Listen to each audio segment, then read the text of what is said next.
Donc je m'appelle Yann Geinaska, donc je suis le président fondateur de Minkatech Energy. Avant de fonder Minkatech Energy, donc j'ai eu un parcours d'ingénieur, je suis ingénieur motoriste de formation, et puis après j'ai changé un peu d'idée pour dire, voilà, j'allais créer une entreprise pour venir participer au développement de la transition énergétique pour arriver à mettre au point des technologies qui pourraient aider effectivement cette transition.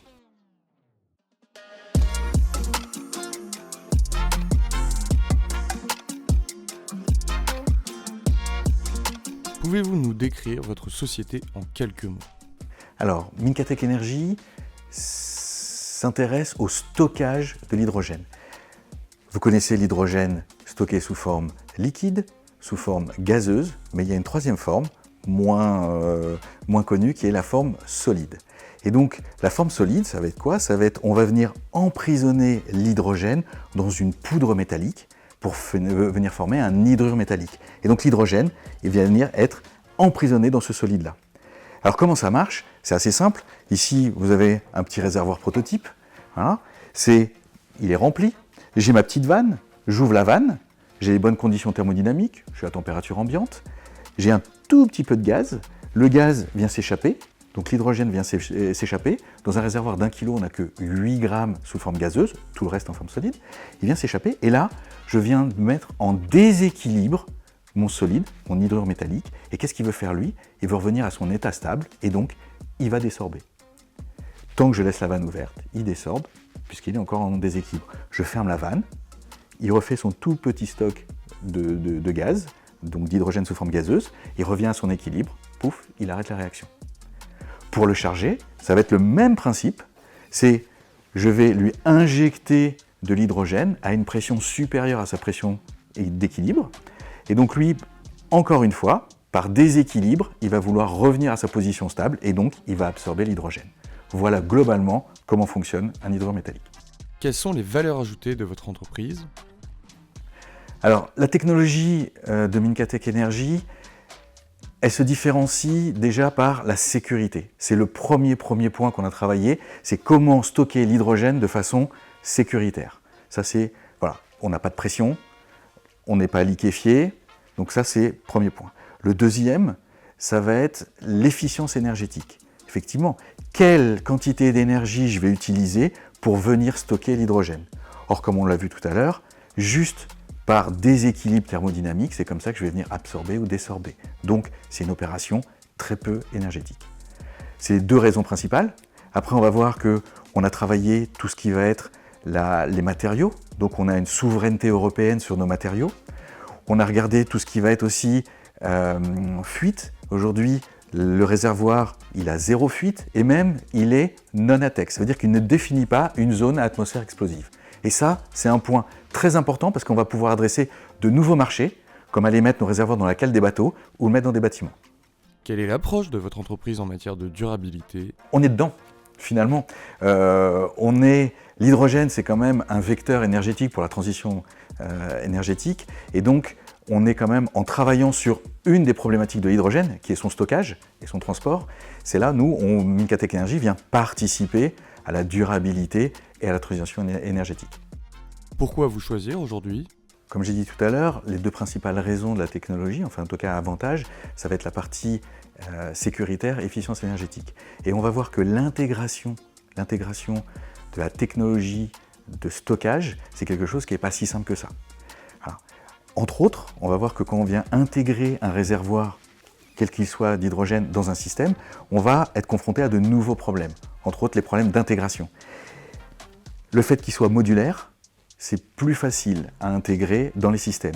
Et surtout, on a un avantage incroyable, c'est que lors de la désorption, quand on utilise l'hydrogène, on vient créer du froid. Et ce froid-là, tous les autres systèmes à côté en ont besoin. Une pile à combustible fournit beaucoup de chaud, il faut la refroidir. Un moteur à combustion interne fournit du chaud. Et nous, notre énergie fatale, c'est du froid. Donc, et c'est l'objet de notre brevet, c'est on va venir capter ce froid produit par le matériau, par l'hydrure, pour venir le distribuer aux autres systèmes à côté. Donc l'efficience globale est plus importante. Votre devise, quelle est-elle? Alors la devise est simple, chez Minkatech Energy, l'hydrogène, c'est du solide. Quels sont vos projets et défis à venir? Les défis, on en a plein. On vient déjà donc de faire une belle levée de fonds. donc qui nous permet de continuer notre développement. Puis surtout, cette levée de fonds, elle est à mettre aussi en exergue avec Première Usine. Donc on est lauréat de la 6e promotion de Première Usine. Et donc le premier défi qu'on a à court terme, c'est la création de notre ligne de production. Donc à Belfort, on va créer une ligne de production, la première ligne qui nous permettra de fabriquer jusqu'à 10 000 réservoirs par an. Après, on a aussi un défi très court terme, c'est la certification. C'est d'ici quelques semaines, notre réservoir va être certifié. Donc on va pouvoir le mettre dans tous les applicatifs et donc le vendre aux clients.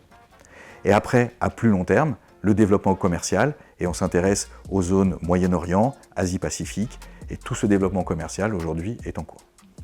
Un mot pour votre équipe, vos clients?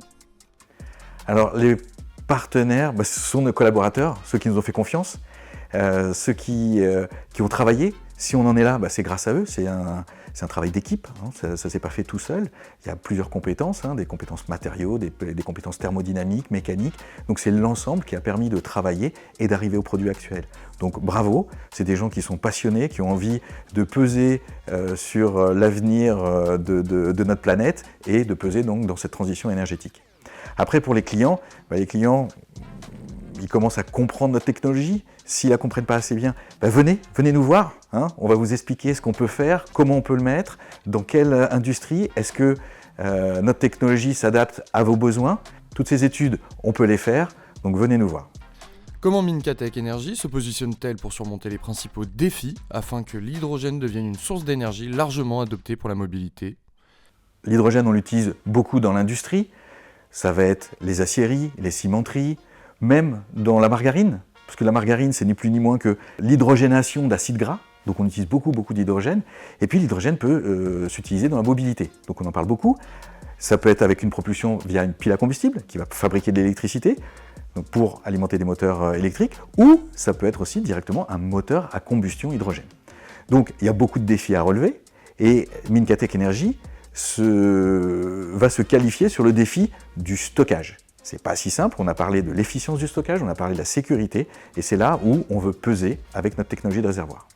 Quelles sont les perspectives d'avenir pour l'hydrogène en tant que solution énergétique?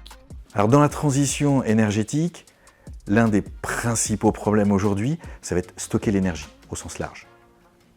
Et l'hydrogène est un vecteur énergétique très bon. On voit bien que l'hydrogène peut alimenter une pile à combustible pour fabriquer de l'électricité, peut directement être utilisé en combustion dans un moteur à combustion interne, mais aussi l'hydrogène peut être utilisé pour venir stocker l'énergie dont on n'a pas besoin. Et ça, c'est l'exemple par exemple pour les énergies renouvelables. On produit de l'électricité renouvelable, mais pas forcément avec le bon timing, quand on en a besoin. Et donc, on va venir transformer cette électricité en hydrogène et on va pouvoir le stocker. Donc l'hydrogène, au sens large, a plein d'applications. Et ces applications, ça peut aller du particulier à la grande entreprise, de l'industrie lourde, du bâtiment, mais aussi bien aussi dans les bateaux, dans les trains, dans les engins de chantier. Il y a énormément de domaines et on travaille tous ensemble pour faire avancer l'hydrogène dans ces domaines.